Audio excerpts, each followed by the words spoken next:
Undroppables Playbook, a football podcast. With your hosts, Ashley and Michael, please sit back and enjoy the show.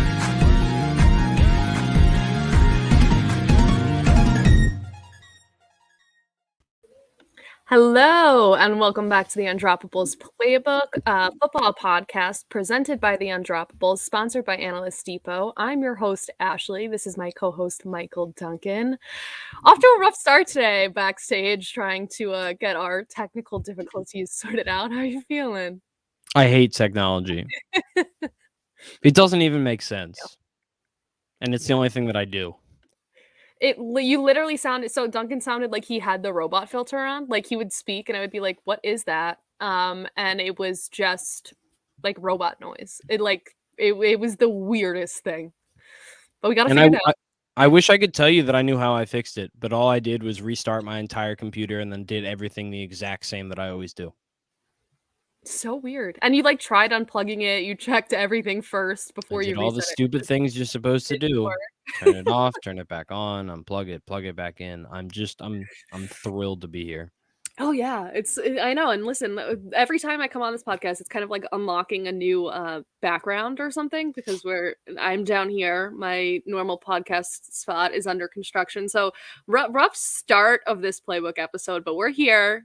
We're here because we had to talk about this last week of playoff football, about some of the news that's been going around the league, about some of our favorite players, about some of our coaching situations, our GMs. So let's get into it. Where do we want to start today? Well, now that you've teed us up with that incredible week of football, we're going to not go there, I don't think. Okay. And we're going to start with some of the news of the week first. Just some of the smaller things, the non-playoff-y related things, which I guess we can probably start out with what is probably the biggest non-player related news of the week, non-playoff related, and that's Sean Payton retiring, ? Not really wanting retiring. To go into media? Yeah, I mean, the official term, he made it very clear to say that he wasn't retiring, and that was obviously on purpose. But it's just about, I mean, he wants to step away. He doesn't want to coach anymore right now. To me, it just kind of sounds like he's going to walk away. He's going to go into media and he's just going to wait. He's going to pull a John Gruden-ish type of thing. And he's just going to wait for the absolute perfect opportunity to come back, which means that every year for the next however many years, we're just going to get every offseason blank is approaching Sean Payton about coming out of retirement. Yep. Constantly, every season, for every time opening. A coach is fired anywhere. Every college opening is going to be like, is this going to be where he goes? Yeah. It's going to be. I think he was a little bit inspired by Drew Brees and his media success and was like, all right, this could be a good placeholder for now. Yeah, I mean, it was interesting that I mean, he did say in his when he did like a not interview, but like a press conference or whatever. And he was talking about, he's like, yeah, I think I might have known that it was time, like in training camp. So that means that he kind of had been feeling this for a while. And I get it. Like, you just kind of feel like you're tired and all that kind of crap. And he was feeling it before the season started. And he was like, it's probably nothing. And I think it's clear that feeling just didn't go away. But also I thought about that too. Yeah, my instant reaction, and this is in response to a YouTube comment, is that I blamed the Netflix show. Me too. I blamed Netflix entirely for him retiring.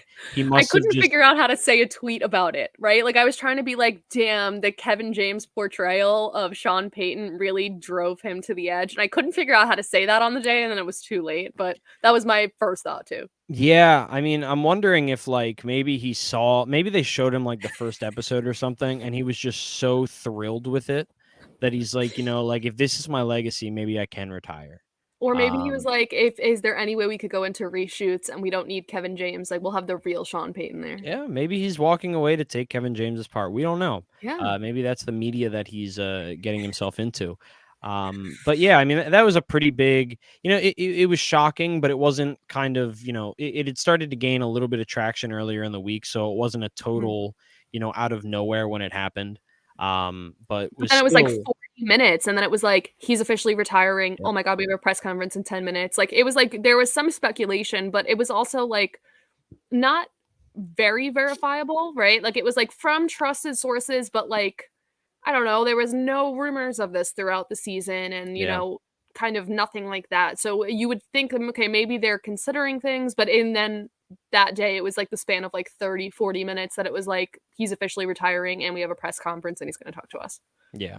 Although I will say no reports actually are like the official ones never use the word retiring, which again, it all was definitely Stepping on away. purpose.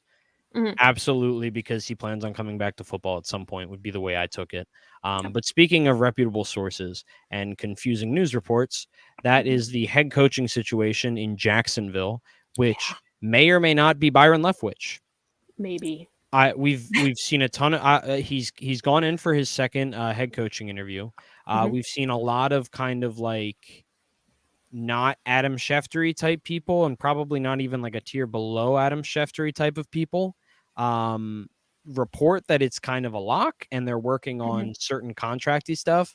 But then other more reputable news sources have been like, yes, he's still in consideration. But for instance, I believe I just saw a report less than an hour ago that Nathaniel Hackett, I believe he's the offensive coordinator of the Packers, is getting his second interview right now. Yep, and he used to be he used to have a job with the Jaguars. Hackett? He was the former, he was a Jags OC. That's something I would leave off of my resume. Yeah, right? Like unless you it think was if like it that was in one like the Blake last Bortles 10, year. yeah. Yeah, and it might have been, to be honest. I don't even know. Or was it who was? Never mind. That's a mind train for later. I feel like the only thing that's appealing in that entire state is like that one cool pool that like overlooks the stadium. But even then, I feel like oh my god, get yeah. right? I legitimately I have considered multiple times buying tickets Just because I going. just want to be in that pool. Like, Yes, right? And man, watch now the game in the pool. it looks so cool. You buy But if you're a club coach, you seats. can't sit up there. So like, why would anyone want to coach when you can go sit up in that pool? I mean, to be honest, why would anyone really want to watch the Jacksonville Jaguars play football either? No idea. And also, I would take. I want to make this clear. I would take sideline tickets over the pool. But other than just in case sideline anyone's tickets, offering. the pool has to be the coolest seats in the entire NFL. Yep. And really, really, really good choice to do that for a team that is garbage. Right? Because like that's like at least then you'll have some money from the pool tickets.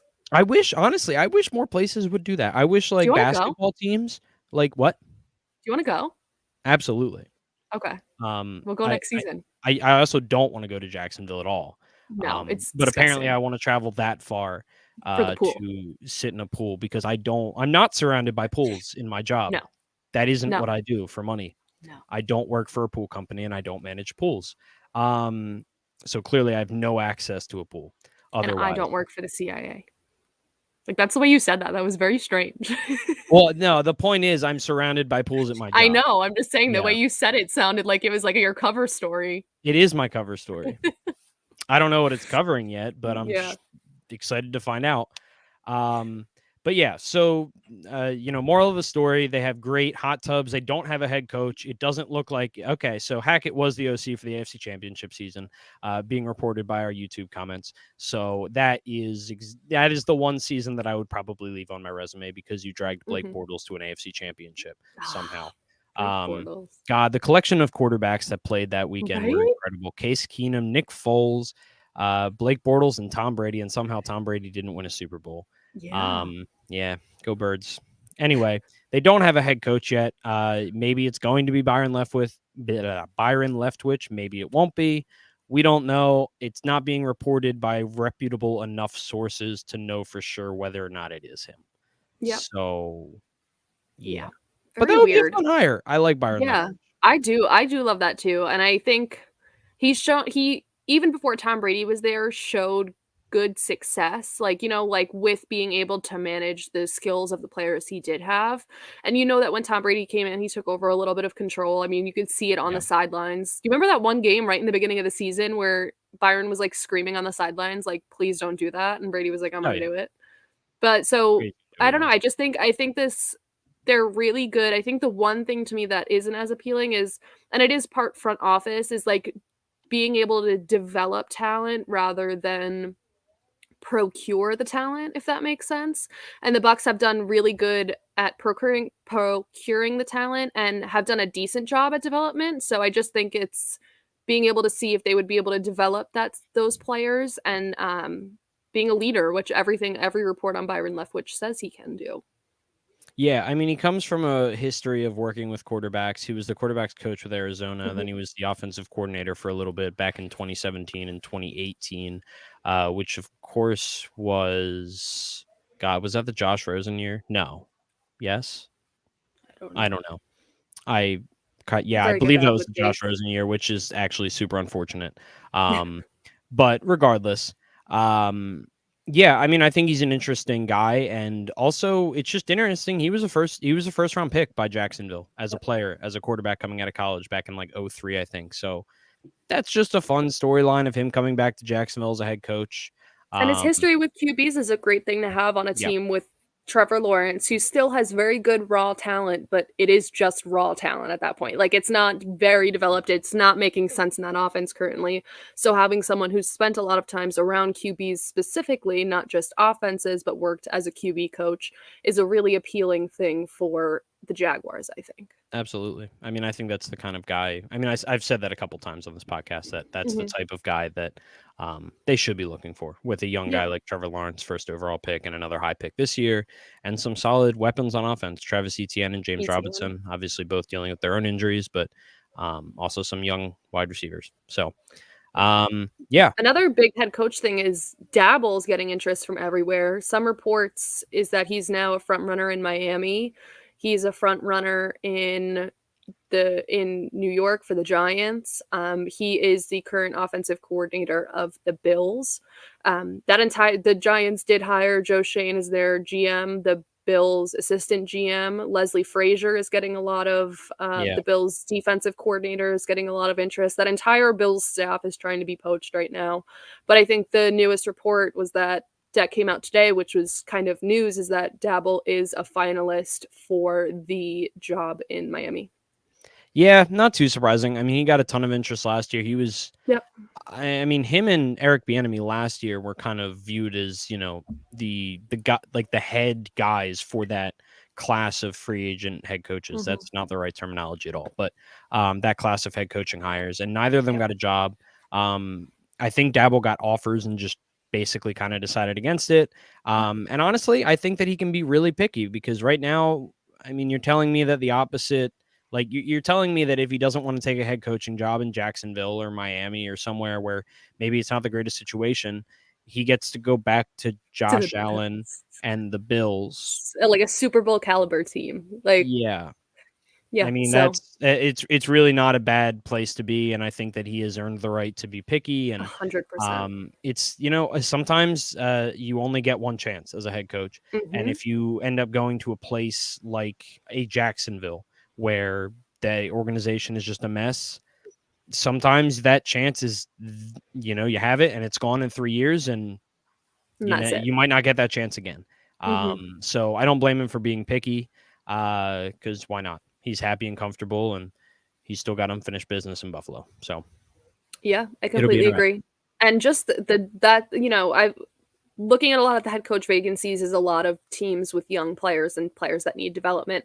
And that's the really, really good thing that the Bills have shown that they can do. And the Bills have been highly, highly adaptable. Really, when they weren't rushing the ball well, they were able to figure out how to rush the ball well. You know, they were very good at adapting game plans to their opponents. They were very good. And a lot of that rides on Josh Allen's shoulders, on his own development, his sophomore jump or third year he's jump. had a ton of development. And that is a very, very large part of the reason that Brian Daboll's getting the attraction getting the attention that he's getting as a head coaching candidate. Exactly. And as he developed, they use his strengths towards the offense. And I think that's the big thing with him is he's not a one-minded coach. He's very good at adapting game plans and the entire offense to the skill set of the players that they, you know, rely on the most. So I'm interested to see if he takes somewhere or where he will go. As of right now, I think those probably are the two biggest ones, are Miami and the Giants. And the Giants are appealing because Joe Shane is there, which is another thing. If he's really going to take that risk, Yeah, if he's really going to take that risk, maybe he says, all right, I have a relationship with Joe already. Maybe I'll go to New York and try this out. And something else, just one final thought, something that might separate him from other offensive coordinators that are interviewing for positions is he calls the plays. He has total control of the offense. Sean McDermott is a defensive-minded head coach with a history on the defensive side of the ball.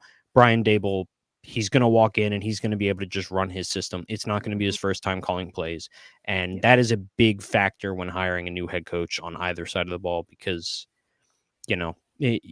calling plays is very different than game planning and just being a head coach. It's a very, very different thing. And being a first-time play caller can be horrifying. So I could only imagine. Oh, I can't. I'm not even good at Madden, so can't really imagine it would go well. Really bad. I mean, the Eagles fans more or less took over play calling for the Eagles after like week 7 by just demanding we run the ball, and look what happened. So I don't know. I know. Seriously. Maybe I'd be better than I thought I would be. I won't be. As long as you would have gotten Devontae Smith involved in that first half, then I know you'd be at least all right. That's true. Yeah, no, that's fair. I appreciate that. You're welcome. We do have a couple player stories, but I think I want to leave most of them for when we talk about the playoffs, with the exception of one, which is a shout out to an Eagle, former Eagle now, I guess, but forever an Eagle, Brandon Brooks. Retired today officially from the NFL after 10 years. He was an offensive guard for Philly. He's been dealing with injuries the past couple of years, won a Super Bowl with us in 2017, 2018. But the thing that is most notable probably about Brandon Brooks' career is the fact that he is one of the earliest guys in the NFL to be very outspoken about mental health. He came out in, I want to say 2016, right after signing a pretty big free agent deal with the Eagles during the season after missing a couple games, and basically said, hey, it's because I'm dealing with panic attacks. He went into detail about how him and Lane Johnson call each other the morning of every game at about 3 a.m., and they're in the hotel rooms and they're puking. Very vivid, but it was unheard of at the time, largely unheard of. For a professional athlete to speak out like that. And especially given that they went to the Super Bowl the following year, he got a lot of immediate attention for that. It inspired a lot of others to come out and talk about it openly, not just in football, but across all sports. Lane Johnson earlier this season was able to, he took a couple of games off. He went home because he was dealing with an insane amount of anxiety and he couldn't handle it. Gabby Douglas stepped back from the not Gabby Douglas. Simone Biles stepped back from the Olympics this year. Yep. And obviously he's still not. He's not the only one, but he was one of the very first people to be that outspoken about it. As an Eagles fan and as someone who deals with a lot of mental health stuff on my own, I've been a huge fan of him from that moment on. He's also an incredible player. So shout out to him. Thank you for your time in the NFL and thank you for doing what you did. But yeah, just wanted to kind of bring that up real quick before we moved on to the playoffs. Yeah, let's do it. All right. I don't really have much to add. You gave a very good, well-rounded picture. So. Well, I like Brandon Brooks. I hope he enjoys retirement. I hope he does too. He said he's going to apply to business school in Philadelphia. Oh. So I'm thinking I might go back and get a business degree. You should. Yep. I think I'd be a great classmate. You should. You would be. No, I was horrible. Do you know math? I'm great at math. Not good at learning classes. Only things. Music. Yeah. Well, that's because it feeds my ADHD in a positive way instead of a negative way. Anyway, if you've watched this podcast enough, I'm sure you've all realized I have ADHD. I'm sure I've mentioned it, but also just by the way that my train of thoughts go. Mm-hmm. Moving on to the playoffs. I was thinking we structure this. Yeah. First, I think we should structure this by how many picks did you get right?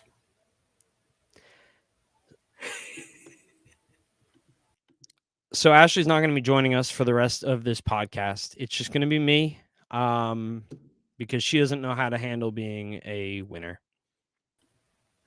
I did much better. Are you ready to behave now? Yeah. Okay. Yeah, okay. I got none right. I got 0. I picked all of the wrong ones. I got 3 out of 4 correct. Great. The only one I got wrong was the Bills. I thought you would pick the Chiefs. So no, we were both on the Bills. Whatever. Moving on. Let's focus on the losers. first. We'll kind of do what we did last week, Mm-hmm. and kind of go through, what this means for the teams that lost this week before moving into looking at the matchups that we're going to have this weekend. And I think it's safe to start with the first loser of the weekend. I think I already forget the order of these games, but the Tennessee Titans. They were the 1 seed and they lost. Derrick Henry came back. They still lost. Mm-hmm. And they lost to the surging, young, dynamic Cincinnati Bengals. Ryan Tannehill struggled. The offense as a whole struggled. The defense was able to sack Joe Burrow 9 times, making him, I believe, the second quarterback in NFL history to win a playoff game being sacked that many times. It tied the record. Do you know who the other person was? Who the other quarterback was? Nick Foles. No. Close. Sort of. Carson Donovan Wentz. McNabb back in 2003. Rest in peace, Donovan McNabb. He's still alive, but in my heart and soul, all of those years are just deadening. Yes, Joe Burrow was massacred by the tickling people or whatever they're called. Tennessee Tickle Monsters. Yeah, the Tennessee Tickle Monsters. So, yeah. What are your thoughts? What do you take away from this game on the Tennessee side of things? Yeah, that offense looks so discombobulated.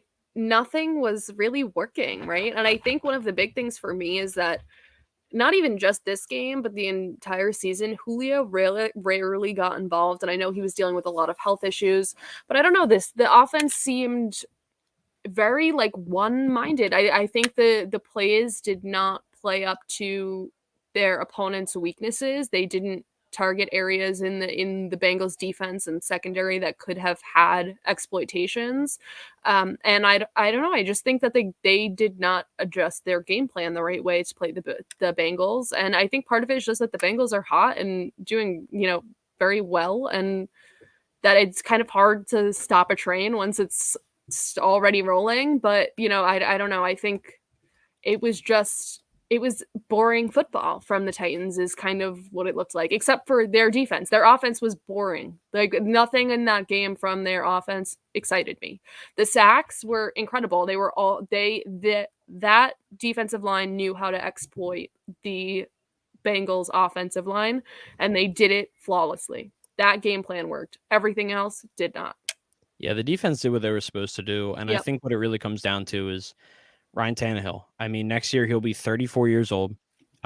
He is going into the second to last year of the contract that he signed a couple years back.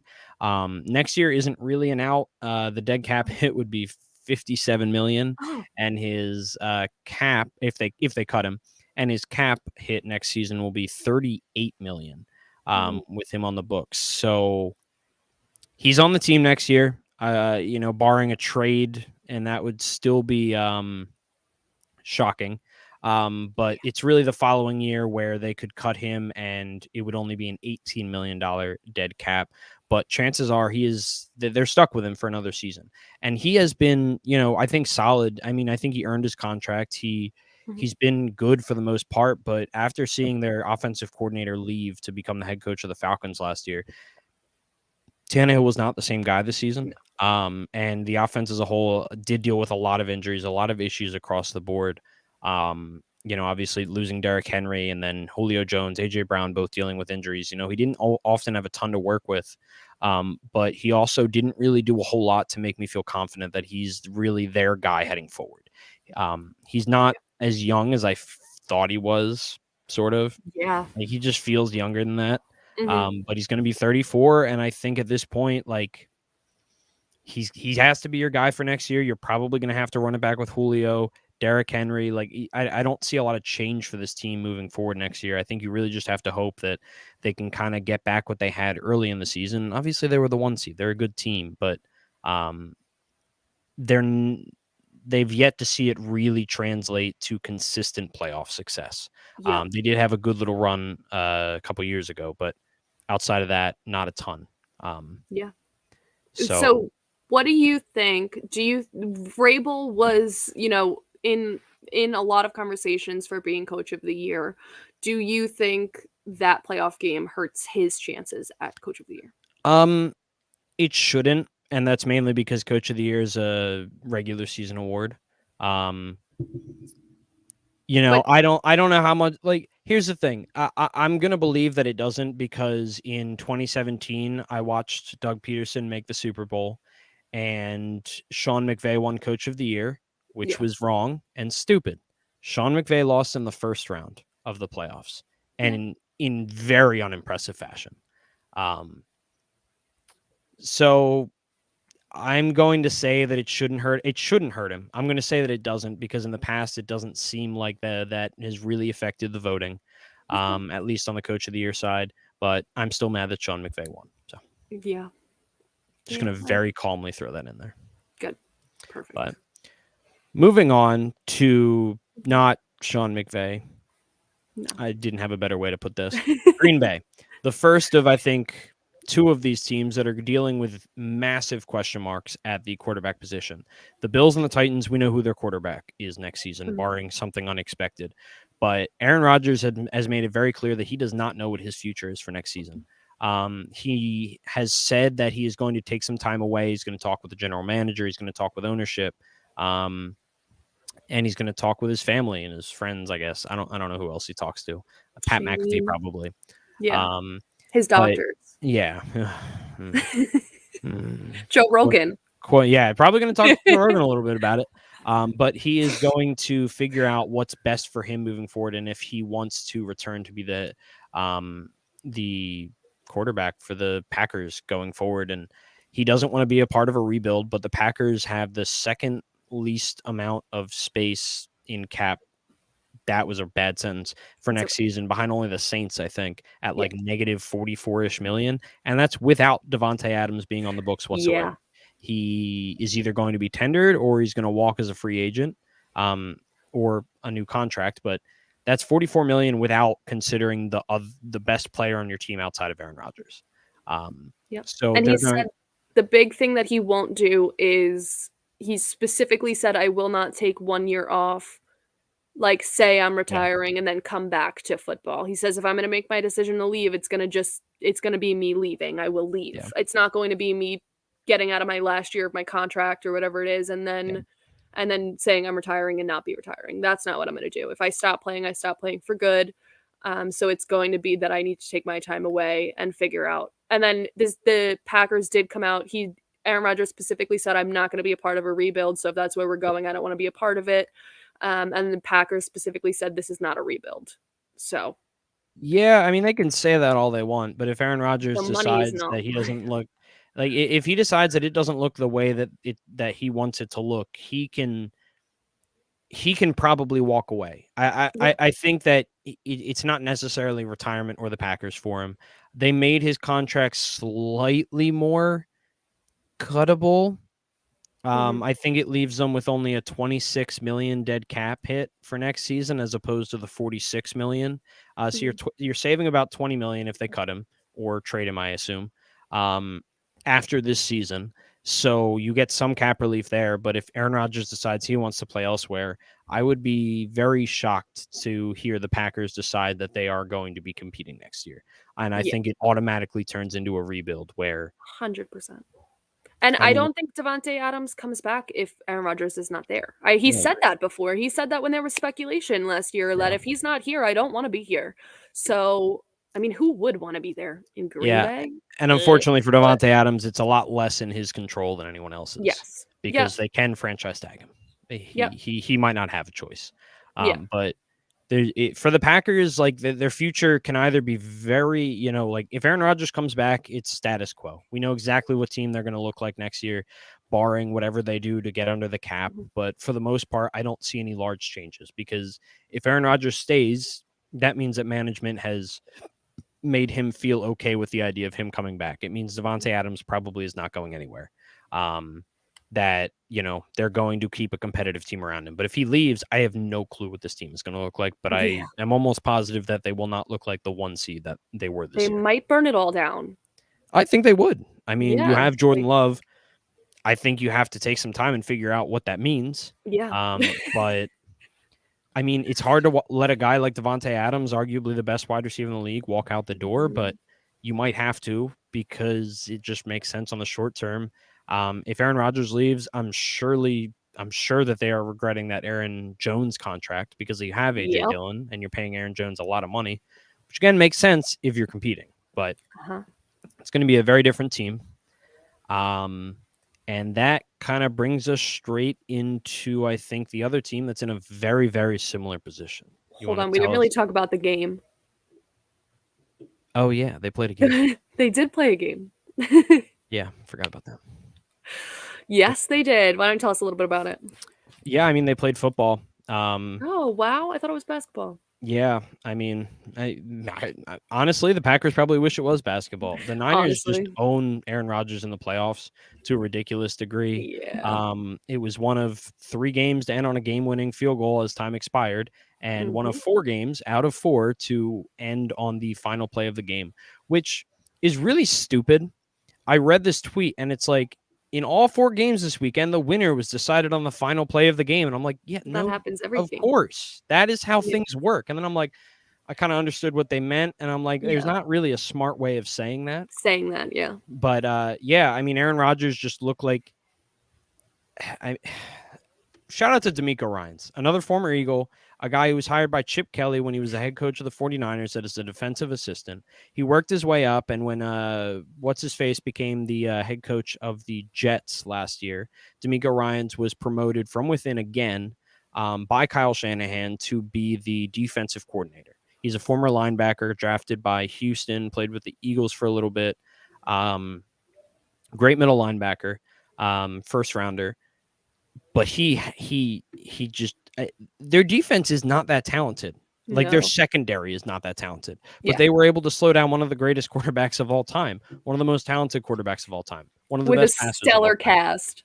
And it's just, I mean, Aaron Rodgers did exactly what I would do in Madden, and it is I am going to throw to Devontae Adams, boom, and a little bit of Aaron Jones, and that's it. And they were able to stop it. They held them to, I think, predictable. 10 points. I mean, D'Amico Ryans, he made Aaron Rodgers look human. I think he should be getting more buzz for head coaching opportunities. He'd probably be one of my top, choices. I'm also just a big fan of him as a person. He was, I just loved him in his time in Philadelphia, but he had an incredible game plan, and Jimmy G remains undefeated in the playoffs when throwing 0 touchdown passes, which is the dumbest that I've ever heard. Crazy. And did you see, I saw a tweet that was like, Aaron Rodgers has I was trying to figure out how exactly to say it. Aaron Rodgers has won 4 playoff games for the Niners, which is awesome because they didn't even draft him. That's sad. Really sad. And then everyone keeps circulating that day on Twitter, Sunday on Twitter, like Saturday night into Sunday on Twitter was the best thing ever. Like so many memes about him being immunized from the playoffs. That was a good one. Boycotting the Super Bowl. Yep. And then the video of him coming out about like when he was drafted, like how sad are you that the Niners didn't pick you? And he said, not as sorry as they'll be that they didn't pick me. Like, yeah. So I mean, to be fair, he has one more ring than they do in that period of time. I will give him that. But they have gotten the better of him in the playoffs every time outside of that one ring. Yeah. Yeah. I mean, yeah, it was something. I feel like the whole Jimmy G and 0 touchdown things is funny because it's kind of like, oh, when a team runs 40 times in a game, they are 196. And it's like, obviously that means you should run the ball. It's like, no, that's stupid. You're running the ball because you're winning. That's how that works. Yeah. If I was the 49ers, my game plan would be don't let Jimmy G throw any touchdown passes because right now that means you're guaranteeing yourself a win. So Jimmy G, just hand the ball off and you'll be fine. But honestly, that probably is the best thing. Jimmy G is a very interesting case. And I look forward to talking about the 49ers once they're eliminated or win the Super Bowl because they might be one of the most interesting teams this offseason. But why don't you tell me about Tampa Bay? Yeah, so Tampa Bay has been eliminated. That was a pretty crazy game. It came down to it looked like it was going to be a blowout, and then Tom Brady does what Tom Brady does best, and they came back and It was a boring kept it game competitive. It was a boring game until for it the wasn't. until the fourth quarter, and then all the narratives about it's the Super Bowl all over again, the Falcons Super Bowl. But the Bucks ended up losing to the Rams 30-27, and I mean, I don't know where to start with this because they didn't throw to Mike Evans for a while, right? That was one of them. Or Mike Evans was targeted like twice, couldn't catch. Then they kind of left him out for a little bit, and then started getting him more involved, and that's when they had more success. It could just be that that's when they started using a passing attack more than a run game. Leonard Fournette came back from injury, looked all right. But yeah, one of the big takeaways from this game is that now Tom Brady is saying he's actively considering retirement, which is something that he has not ever said before. Like Yep. he really has never admitted to this is something I'm considering. He has said, He's been very I still steadfast want to about play. 45. Yep. And he's holding everything. He's always held everything very close to his chest, his cards close to his chest. And he's really not. He's saying, it's tough for my wife to watch me out there getting hit. It's tough that I'm away from my family a lot. It's, I'm getting old and I've given this game a lot. And he's always been said old, to be fair. he has been. Won't tell him And he's that, but no. And he has said he's wanted to go out on a Super Bowl before, and I don't know if that was like kind of his hopes was that they were going to go back to back and then he could say I'm done, but it is from very reputable league sources from Brady has like kind of not really talked about it. When he was asked in the post-game press conference, he kind of kept deferring the questions. He's like, I can't really think past this game right now. Like, I'm still hurt about this game. But from very reputable league sources, it does seem like this is something that is actively on the table for Tom Brady. Yeah, and I think, Tampa Bay finds himself in a very similar position where Bruce Arians did not say it's a rebuild. He refused to say it's a rebuild, but he said it's a retooling. And I think the reality is that is very true because they're not going to be returning all 22 starters like they did last year. I mean, last year it was as simple as guys want to come back, cool. Let's go make another run at it. But this year, they're not going to be able to do that. I mean, Tom Brady or not, there's going to be change in the offseason. Obviously, AB's gone. Chris Godwin may or may not be leaving in free agency. He's currently injured, so that's, very questionable. Leonard Fournette, and I forget if Ronald Jones as well, but I know Gio Bernard are both free agents. Yeah. Rojo is, I'm pretty sure. Okay, so yeah, maybe it's I'm not positive, but I remember all the conversation when he wasn't being used about like maybe next year when he'll be on a new team. In that case, then yeah, articles about the only running back they have left is Keyshawn Vaughan, a former day 2 or day 3, early day 3 pick possibly, who has done little to nothing before, week 17 of this past season. So, and that's not even to mention, possibly Byron Leftwich and Todd Bowles getting some attention as well. And there's going to be a lot of movement on both sides of the balls with lots of players. So I think they could very quickly find themselves in a position where Bruce Arians has already committed to coming back. But if I'm Bruce Arians, I don't really know if I want to come back. If Tom Brady doesn't come back, does Brady really want to come back? If the team's not going to be able to stay competitive, who knows what happens with Gronk? And then, do they even stay a quarterback away? Like, are they going to be able to be,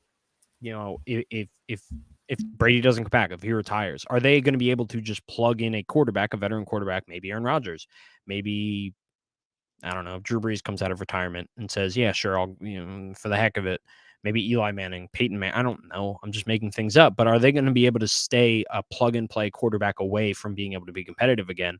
Or is this retooling very quickly going to be turn into tear it down and really start developing young talent and get back under the cap comfortably? They've got some young talent that they've spent picks on. Tyler Johnson, Jalen Darden, Keyshawn Vaughan, Kyle Trask, obviously Tristan Wirfs, the right tackle. They've got a lot of young talent, but when you're playing with Tom Brady, that's not your focus. So they and Green Bay are maybe two of the biggest question marks where they could look very similar next season, or they could look like a brand new team on the opposite end of the standings this time next year. So it's going to be really interesting to see how that works out, and maybe how, does Brady retiring change the way that Aaron Rodgers thinks about his chances at winning another Super Bowl and vice versa, that kind of stuff. So I don't know. I think a lot of it is something that we're probably not going to know for a decent amount of time. And there's not really a lot that we can speculate on because it's going to be a domino effect very quickly when it comes to both of these quarterbacks. Yeah, Do you have an inclination what you think one way or another if Tom Brady's going to be here or not? I think In he's the going league to or not? stay. I think think so. this is going to wear off. And he's going to look at the fact that, hey, he's still one of the best quarterbacks in the league at age 44. MVP consideration, like Yeah, I mean, he's top 2 in MVP voting. He just led the Mhm. league in, I believe, passing yards and touchdowns, and set some career highs at age 44. So Yeah. I think he comes back for one more year. But it's going to be up to Tampa Bay to convince him that they're going to be ready to compete. Because I think, Yeah. very similar to Aaron Rodgers, he's not going to sign up for a retooler No. that can't end in a 100%. Super Bowl. No. Um, He has such a legacy. Why would you want to like at least this team you go out with a really good team who was just they were also decimated by injuries. Like they've had a rough season with injuries too. So you say, you know what? We had our chance. This was a good team. I'm happy I got to play with my friends. They talk so much about how close that locker room is, right? Yeah. So it's like I got to go out with this team with these guys on that note. Like I just made another killer comeback. Or do I want to go out next year after being with a team of young guys who I don't like, who aren't helping me and not even make playoffs. So, yeah. Who knows? But the last team that was eliminated this weekend, and probably the weekend in one of the best games I've ever seen, Yeah. is the Buffalo Bills, who do know who their quarterback is for probably the next 10 years, and that is Yep. Josh Allen. But yeah, that was a great game of football, and I've never Really. felt more disappointed at the end of Yeah. an incredible game and an incredible weekend, and more just kind of like, I don't know. It was just miserable. Like, it wasn't like Yeah. when the Eagles It's like, lose oh, and it's you're kind of over. like sad. It's just like, wow, that sucked. Yeah, like yeah. We actually had a recommendation from one of your friends because I tweeted out that I hate the overtime rules. Yeah. And he said that we should maybe have a podcast about rules we would change to the NFL. So we don't need to do that today, obviously. Yeah. But I just when want the to point season's out that over, the overtime rules suck. they And suck. it's the NFL's fault that this keeps happening. Yeah. No. And don't yell at me that they should play defense. Yeah, Don't I yell know. at I me. hate that. Yeah, I was So literally, I annoying. was just about to say, no, it's not as simple as, well, the Bills Play defense should have gotten a defense. stop. It's like, no, Yeah. the overtime in general rules are, again, they're not good for defenses because defenses tend to tire down more as the game goes on. 100%. That's why things like that happen. The game-winning drives, and like how many, like 50 points were scored in the last like 2 minutes, not 50, but a lot. And also just like, no, it's really stupid that a game can be decided without A coin. the possibility of one of the 2 best players on the field even getting a chance to possess the ball. That's Yep. stupid. It's wrong. It's dumb. And it's honestly like, it's an embarrassment that they're allowing Yeah. their viewers to have to deal with that. Yeah. Did you but- see that tweet that said, what would you do instead of a coin toss? Like, if, like, what would you do that has instead? So say they keep the overtime rules and you do away with the Russian coin toss. roulette? Mine suggestion was a scavenger hunt that you pick Just one player from really each ignored team. my Russian roulette. I did hear it. Sure. But like how? Would you just make both of them put the gun up to their head and then if one of them dies, you just carry them off and put someone else on? That's not how you play Russian roulette. You pass the gun around. Yeah, I guess. And then whoever dies, do Yeah. they get to pick the coin? Like, do they get to pick if they're receiving or kicking? Or This is not my job. This is not my job. I'm the idea. but I was asking the question. I don't idea, know. This is for the NFL to figure out. If they like My my idea idea, was a run with it. scavenger hunt. Figure it out. Scavenger hunt where you take one player from each team, put them at center field. The ref has a piece of paper on it with like 3 things they have to find. Very strange things that you would probably be able to find at a football stadium, but not common. And then you have to put them up in the stadiums and they have to find the things. And whoever makes it back first wins and they get to pick if they want the ball. Sorry. I zoned out after you said center field. Oh, I did say center field. That's my bad. That's baseball. Center of the field. There we go. Thank you. You're But welcome. I did miss your I like my entire idea. idea. You don't my need idea to was a explain it to scavenger me. hunt. I heard the I missed your explanation. It's fine. They just I have to would run in the say- stands. What? They just have to run in the stands. That seems Kyle said very Family neat. Feud. I do like that. Yeah, I mean, I will always watch Family Feud with Right? famous Like, could you people. imagine like a 10-minute break where Well, Stefan everyone- Diggs has been on Family Feud before. I know he and has. One of his answers is just so good. It's very inappropriate. Fantastic. If you don't know what I'm talking about, just look it up. But regardless, the Football. Bills lost in one of the best games of football that I think either of us have ever seen. Yeah. It was incredible. Josh Allen played his heart out. Gabriel Davis went off for over 200 yards and 4 touchdowns, which is something that no one in the history of the NFL has ever done in the playoffs. And he's our Gabe Davis. He is our Thanks Gabe to Davis. you. Yeah, I was surprised he was still there, but I guess I Jax know. isn't in that league, and Jax is the one that's like really, Gabe really Davis truther. But yeah, so I mean, I think the Bills are kind of the most boring team of these to discuss. I don't think there's going to be a ton of changes in the offseason. I mean, they're going to have a draft. They've been very good at drafting with Brandon Bean. Is that the name of the GM? Sounds right. I think I'm right, and for some reason I'm like, or is that the guy from Moneyball? I don't. It's fine. I'll look it up. This is how my mind works. But Brandon Bean. Okay, I was right. Who's the guy from Moneyball? I don't know. Can you look that up too? Okay. But they've been drafting really well. They've been developing young talent. Obviously, Emmanuel Sanders is probably going to be gone, but you have Gabe Davis to step right into that. I don't know what the outcome of Cole Beasley will be, but you've still got Stephon Diggs, Josh Allen, a great young offensive line with a lot of depth. Devin Singletary, and the running back position is probably the biggest question mark on Billy Bean. Billy Bean. I didn't want to interrupt you. It's Billy Bean. Thank you. I knew I was close. I knew there was a reason my mind went there. But that's confusing. I mean, it's not nearly as confusing as I just made it. But it's Brandon Bean and Billy Bean? I mean, it's also like different sports and 15 years apart. But I could see he might still be in the MLB. I don't know. I don't follow baseball close enough. I honestly don't even know what he looks like. I just pictured the dude from the movie. Regardless, the Bills are probably going to look very similar next year, and they're probably going to be right back to competing for the number 1 overall seed in the AFC.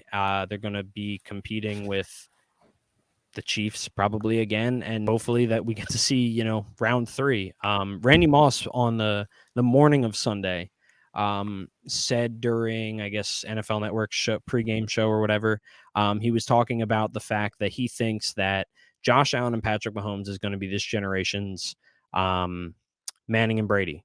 And honestly, I've never hoped for that more. There was a very small period of time where I thought it was going to be Dak Prescott and Carson Wentz. Don't want to talk about that.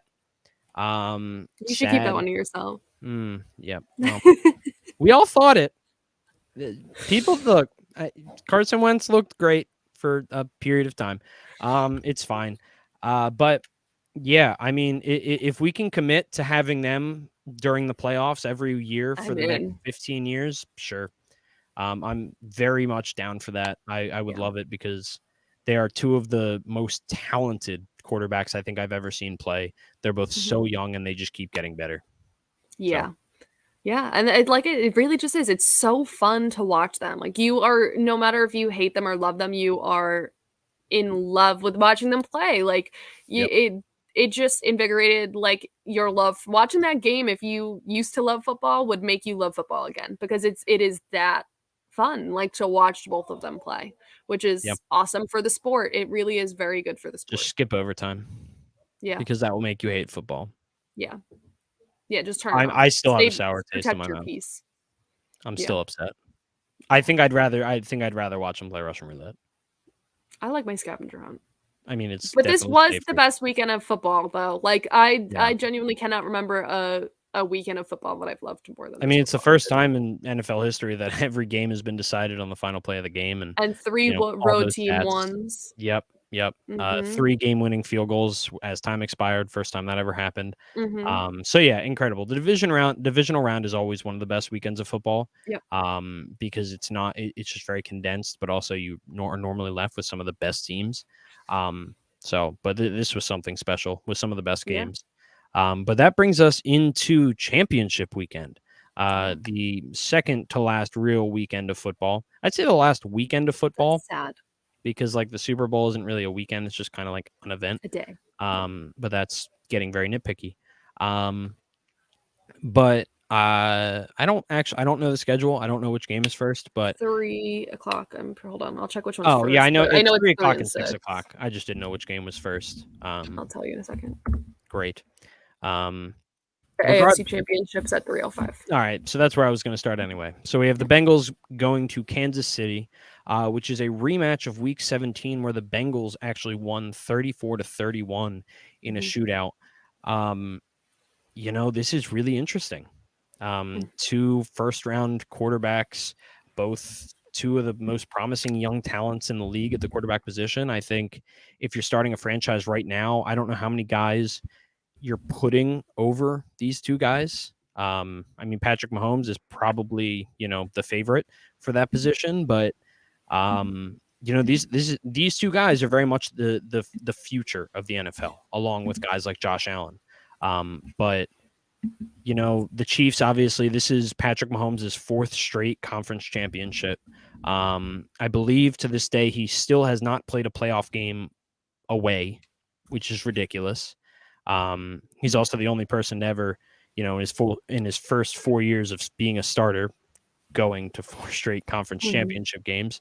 And obviously he's been in the last 2 Super Bowls. You compare that to the Bengals, who for the first time in the history of their franchise have won an away playoff game. They got their first playoff win 2 weeks ago since 1981. Wow, that's a really long time. And I really, the look of these 2 franchises are just about as different as they could possibly be. The Bengals are young, they're hungry, and I don't think anyone expected this. Yes, I expected them to be good, to be competitive, sure, but being in a conference championship, it's not, it's not easy. And then on the other side of the ball, you have Kansas City, where honestly, anything short of a Super Bowl is a disappointment. This is the expectation year in and year out, when your head coach is Andy Reid and your quarterback is Patrick Mahomes. The surrounding pieces matter, but not really all that much in terms of expectations. So, part of that, maybe that means that the Bengals they're just going to be able to play a little freer. The lack of expectations really can play in favor for that kind of team, the underdog mentality. Jamar Chase is probably going to be the 2nd best wide receiver, 3rd best wide receiver playing this weekend, or 4th best, somewhere in there, top 5, and he's a rookie. And he's ridiculous. So I don't know. I don't have a lot to say about this game other than I'm excited for it. I've loved watching these Bengals. They've been even more exciting than I thought they were going to be. But Kansas City is exactly who we thought they were. And obviously all of the problems that they had earlier in the season were overhyped because we knew they would figure it out. Yep.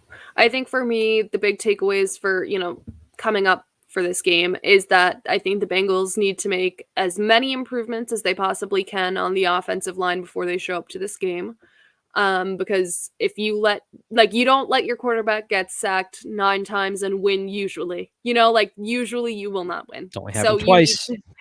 So let's not bank on allowing Joe Burrow, and you don't want him to be banged up come mid-game, because I do believe that this game is going to be a shootout again. I think the indications of the way the Chiefs have played towards the end of the season and into playoffs and how they've played the Bengals in the past, I think this is just going to be another shootout, especially with the surrounding casts, with Jamar Chase, with Tyreek Hill, with Travis Kelce.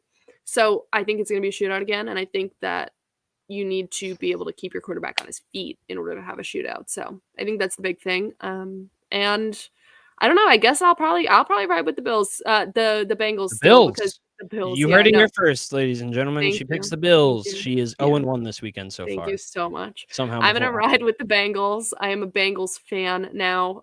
So I don't know. Watching the Chiefs, it is hard to pick against them, but I think I'm still gonna ride with Joe Burrow. Yeah, I'm gonna stick with Kansas City. I love watching the Bengals, and if they make it to the Super Bowl, I'll be rooting for them. I'll probably be rooting for them this weekend. But when I can't cheer for the Eagles and I can't cheer for the Bills, Andy Reid is always a very strong next choice for me. I love Andy. True. He's one of the greatest coaches of all time. Did you see the thing about what? The Grim Reaper thing? No, I hated that. What? I hated that. Why? I thought it was, I don't know. It was like cheesy. Oh, I think that's like legendary. Like in the moment, that's hype as.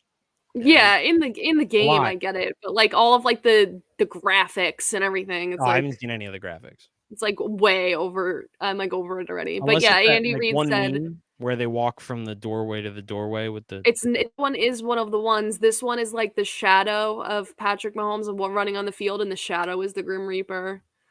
I mean, so the quote was when things when are it's grim, be the grim, Grim be the Reaper. Grim Reaper.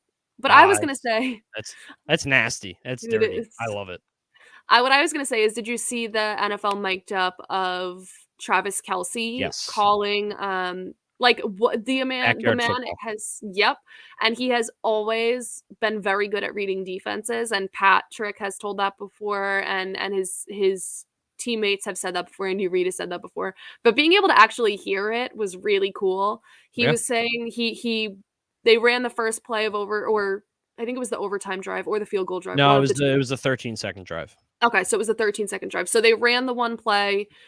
Travis Kelce came back to Patrick Mahomes and said, I liked what you did there. If you do that again, there's a seam open up over here, and I will be able to run this route, and you'll be able to get me open. And Patrick Mahomes was like, all right, yeah, I'll trust you, and then ran it, and that's how they got in field goal range to push it to overtime. Yep.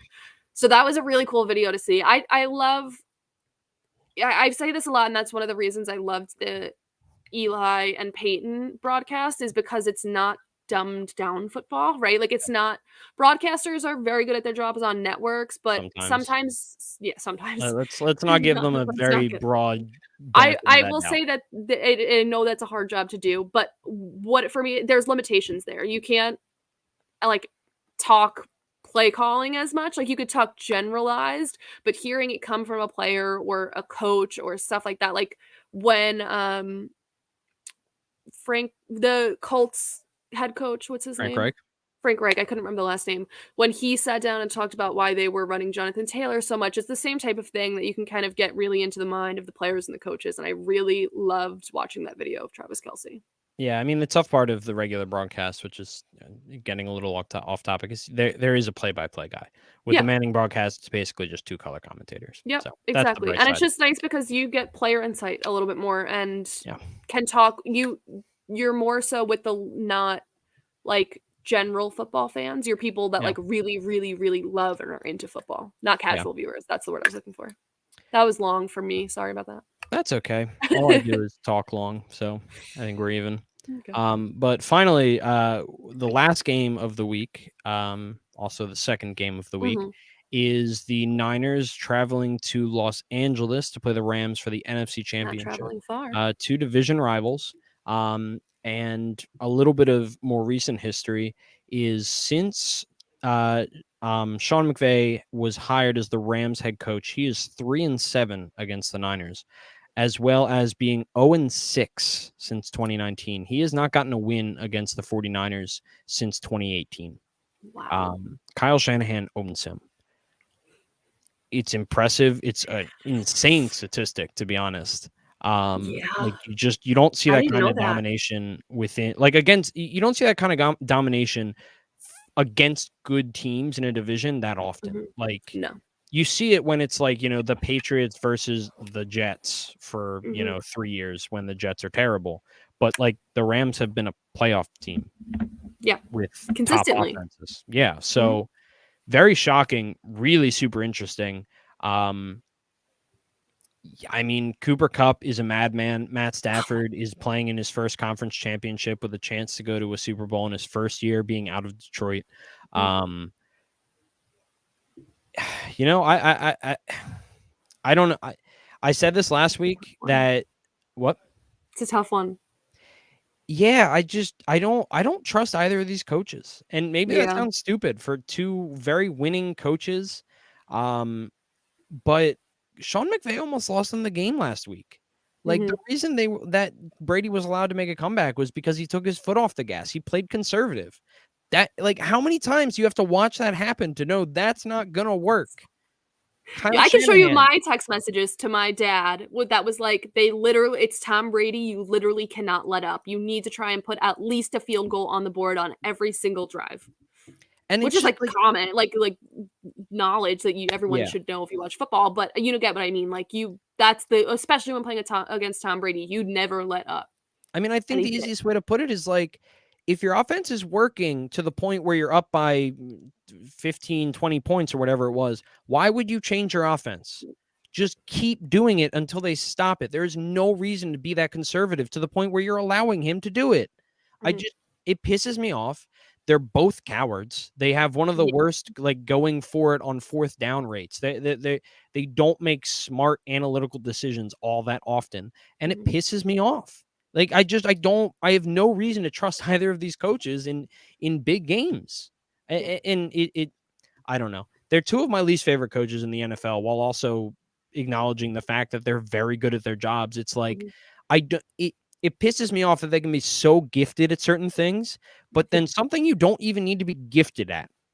Because going for it on fourth down is not something that you have to, like, it's not a gift. That is, you have someone in your ear that has a chart in front of you that says, hey, go for it.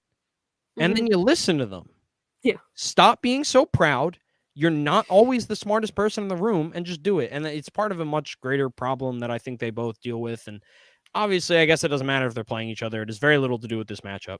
But my mom would say that would be the dumbest smart person move. You know what I mean? Like, that's what she would say. She'd be like, you're the dumbest smart person. You're out or the smartest yourself. Dumb person. Yeah, exactly. But yeah, it's going to be interesting. It feels like the Rams should be the team to pick, and they're the favorites. Like I think they're like 3-point favorites or something. But I can't feel confident picking them because Sean McVay has not shown that he can beat the Niners in any capacity at all. See, I was so confident going into this, and I was going to say the Rams, and then you said those stats, and now I'm second guessing it. I mean, maybe they do it. Maybe they do it. I don't know. I'm gonna pick the Niners because part of me is hoping for a Niners Bengals Super Bowl because I just think that would be really cool because it's also a rematch of the drive. And it's also like so chaotic and like sums up this year. That's like chaotic good. I just think that would be a fun game. It would be a fun game. But yeah, I'm gonna pick the Niners because I guess I believe in Kyle Shanahan just a little bit more right now. Yeah. I think I'm still gonna go with the Rams. I think I completely agree with you on the fact that I don't trust McVay going into saying that I think the Rams are gonna win. I think it more so comes down to the elite pass rush that they've been putting up at in the Rams right now. I think with Jimmy G at the helm that's gonna be trouble. Well, he doesn't need to throw touchdown passes to win. He doesn't. And I do think, as much as I was on the Niner train for a while, and I think against the Packers was a great game, but I also think some of it came down to luck. And I don't know that I would feel confident taking the Niners. I think the Rams seem a little bit unstoppable, which probably should lead me to take the Niners right now. Something interesting though is that we have a guaranteed home state team in the Super Bowl because the Super Bowl is in LA and it's either going to be the Niners or the Rams. So they'll be in California. So you have a guaranteed California game. And you know what happened? The Super Bowl tickets after both of them were in are now up to $7,000 for the highest obstructed view place because then you have a home team.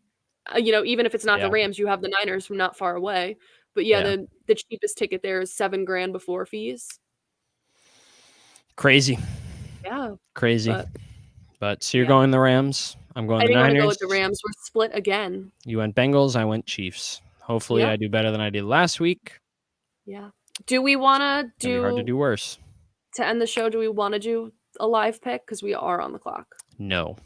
Okay. No. Okay. Because I don't want to bore anyone with talking about who the heck is even... I don't even know half the names that are available to be picked. Who's the best player on the board right now? We're just gonna end up we're just gonna end up taking a kicker. Yeah, which is just a rookie pick. Yeah, probably. So regardless, appealing. Okay. Regardless, I offered. I just want to make sure you didn't want to do it. We're in round 25. Yeah, 25 of a dynasty startup. It's when it starts to get boring, right? Wink, wink, nudge, nudge. Yeah, I think that brings us to the end of this show that started late due to many technical difficulties and failures and anger. I'm in a much better mood now than I was an hour ago. Now I'm just tell us where we can find you. You can find me on Twitter. You can find me at my house. You can find me with my dog on Send Twitter. Us your address. Nope. My Twitter is at mpduncan75. You can find me with the Undroppables, and you can find me every week here on YouTube and Twitter live with the Undroppables Playbook, Wednesdays at 8 p.m. Eastern. Unless I'm having technical difficulties, then it's like 8:15. Yeah. What Perfect. about you? You can find me on Twitter at Ashley_Marie with 2 A's in Ashley. That's probably the best place to find me. You can find all of my content at the Undroppables on Twitter, TikTok, our website. That's the word I was looking for. You can find me and the rest of the Undroppables crew at the on the Undroppables Discord, which you can get access to if you go to patreon.com/theundroppables and become a patron. You will be able to have access to our premium Discord to talk all things football, dynasty, drafts, trades, redraft, DFS and betting, Devi with Kyle. So yeah, I highly Hey, I suggest talk becoming. Devi. You do No, I talk Devi, but Kyle's like our Devi expert. He's our Devi expert if you're not including me. Okay, perfect. So you're the number one. Got it. Yep. So you can come talk with our number one Devi expert, Michael Duncan. Yep. So yeah, the Undroppables are with you here on Wednesdays. Hopefully not having technical difficulties. But yeah, that about sums it up. I'm excited for another week of football. I thank you all for joining us. We'll be back next week at 8 p.m. Eastern Standard Time. If you're watching this, please make sure to give a good rating and a good review on the Apple Store or Apple Podcasts, and subscribe wherever you're listening or watching. We will see you next week. Bye, everyone. Bye.